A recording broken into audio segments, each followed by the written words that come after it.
Hello friends, आज मैं आपके साथ कॉमर्स का एक और टॉपिक लेके आया हूँ और टॉपिक का नाम है मेरिट्स ऑफ पब्लिक कॉर्पोरेशंस। जो भी पब्लिक कॉर्पोरेशंस होती हैं उनके मेरिट्स क्या होते हैं, फायदे क्या होते हैं, डिस्कस करेंगे। इससे पहले बताऊं कि पिछली वीडियो मैंने डिस्कस की थी कि मीनिंग एंड डेफिनेशन क्या है पब्लिक कॉर्पोरेशंस की और इसके करेक्टरिस्टिक्स या फीचर्स क्या हैं, उसका लिंक भी आपको डिस्क्रिप्शन में मिल जाएगा। चलिए शुरू करते हैं। अ public corporation enjoys the following advantages. इसके फॉलोइंग फायदे रहते हैं। सबसे पहला फायदा क्या है? ऑपरेशनल ऑटोनॉमी, काम करने में थोड़ी बहुत फ्रीडम रहती है। थोड़ी बहुत फ्रीडम रहती है, फुल फ्रीडम नहीं रहती। ठीक है, इतने ज्यादा कंट्रोल्स नहीं होते जितने डिपार्टमेंटल ऑर्गेनाइजेशंस या डिपार्टमेंटल अंडरटेकिंग्स में रहते हैं। अ public corporation enjoys internal autonomy as there is no parliamentary interference in the day to day working। Simple words में कि इनको थोड़ी फ्रीडम रहती है, जैसे रोजमर्रा के काम में दखल अंदाजी नहीं होती, इतनी ज्यादा नहीं होती जितनी जो डीमेरिट जब लिखेंगे कहेंगे थोड़ी बहुत तो होती है ना। ठीक है, it can be therefore it can be run in a business like manner. जब रोज की दखल अंदाजी नहीं होगी तो इसको एक बिजनेस की तरह चलाया जा सकता है।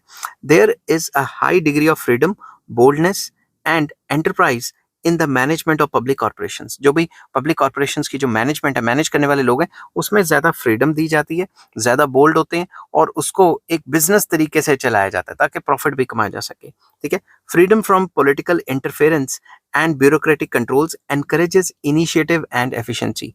हालांकि ये नहीं कहा जा सकता कि फुल फ्रीडम है, मगर काफी हद तक फ्रीडम रहती है। पॉलिटिकल इंटरफेरेंस होती है मगर कम होती है एज कम्पेयर टू डिपार्टमेंट्स, और ब्यूरोक्रेटिक कंट्रोल्स भी कम होते हैं जिसकी वजह से इनकी एफिशिएंसी बढ़ जाती है।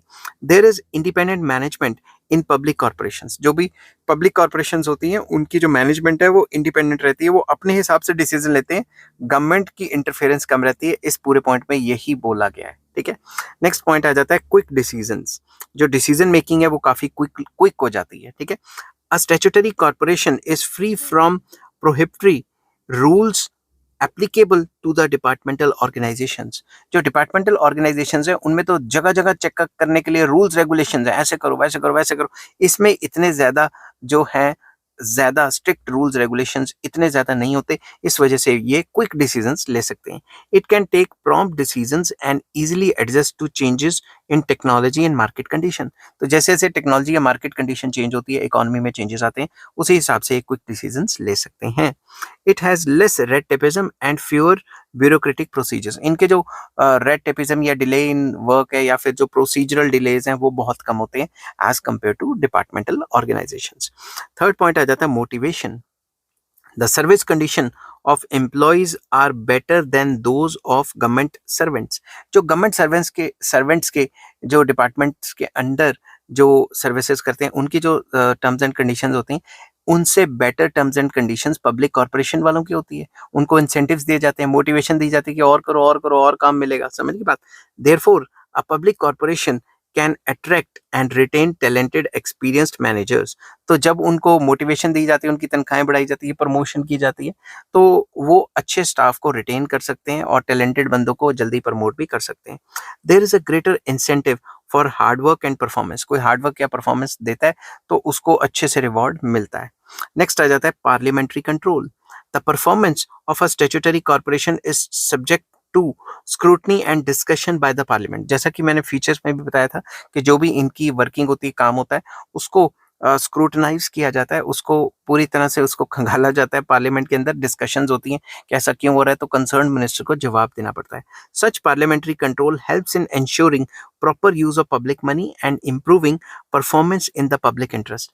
ऐसी पार्लियामेंट्री कंट्रोल की वजह से ही तो इंश्योर होता है कि जो भी सरकार ने इस पब्लिक कॉर्पोरेशन में पैसा लगाया उसकी अच्छी तरह से यूटिलाइजेशन हो रही है और टाइम टू टाइम वो काम में इंप्रूवमेंट भी लेके आ रहे हैं। तो मतलब बेसिकली ये देखा जाता है कि पब्लिक इंटरेस्ट में काम कर रहे हैं कि नहीं।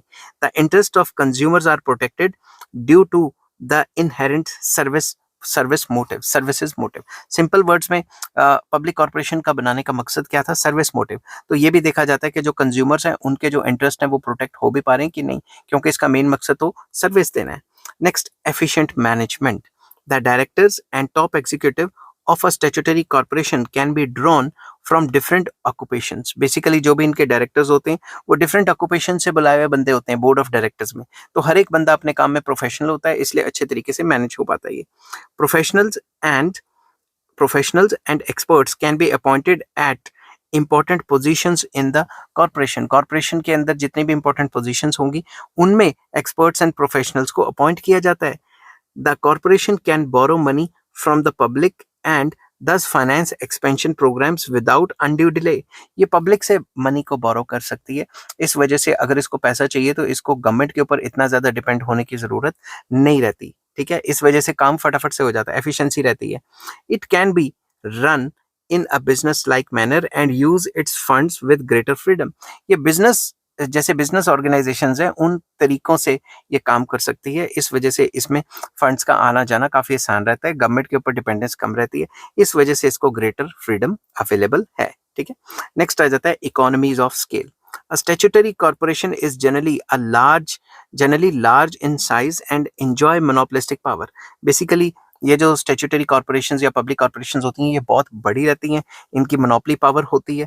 ठीक है, और बहुत बड़ी हैं, लार्ज स्केल पे काम करती हैं। It can easily avail of the economies of large scale operations, क्योंकि इनकी बहुत बड़ी होती हैं तो ये लार्ज स्केल में बल्क में काम करती हैं, तो लार्ज स्केल पे काम करेंगी तो इकोनॉमीज तो होंगी, क्योंकि जब बहुत ज्यादा सामान बनाएंगी तो इनको सस्ता पड़ेगा। और इकोनॉमीज क्या होती हैं ये अगर आपको नहीं पता तो आप मुझे कमेंट कर दें, मैंने इसके ऊपर डिटेल वीडियो बनाई हुई है, मैं आपको इस साथ लिंक शेयर कर दूंगा। तो जो जितने बड़े लेवल पे काम करता है उसको इकोनॉमीज का फायदा होने के चांसेस पूरे पूरे रहते हैं। As changes in government do not affect the its stability it can take long term decisions. सरकार आए जाए, चाहे कोई भी सरकार हो किसी भी पार्टी की, ये तो रहती है ना पब्लिक कॉर्पोरेशन, तो ये अपने जो डिसीजंस हैं या जो प्लान्स हैं वो लॉन्ग टर्म के लिए कर सकती हैं, स्टेबल रहती हैं ज्यादा। It is there is continuity of policy, जो इनकी पॉलिसी रहती है वो लगातार कंटिन्यू रहती है, ये नहीं कि सरकार के चेंज होने से पॉलिसी चेंज हो जाएगी। नेक्स्ट आ जाता है flexibility in operations. Being relatively free from bureaucratic control, a public corporation enjoys flexibility and initiative in business affairs. Basically उनके ऊपर इतने ज्यादा ब्यूरोक्रेटिक कंट्रोल्स नहीं होते जितने डिपार्टमेंट्स के ऊपर होते हैं, इस वजह से उनके काम करने में फ्लेक्सिबिलिटी रहती है और वो इनिशिएटिव लेके काम करते हैं, क्योंकि बिजनेस की तरह उनका काम होता है। It can experiment in new lines of activity and decisions can be taken without undue delay. वो नए नए काम या नए नए काम करने के तौर तरीके या नए नए काम में जो है वो अपने आप को देख सकते हैं या फिर अपने आप को इन्वॉल्व कर सकते हैं, नए नए तरीके से एक्सपेरिमेंट्स कर सकते हैं कि ये काम कैसे होगा, किस तरीके से करना है। तो इसके अंदर डिसीजन मेकिंग उनकी खुद की होती है और कोई ऊपर से उनके ऊपर डिसीजन को मतलब जोर जबरदस्ती से इम्प्लीमेंट नहीं कर पाता।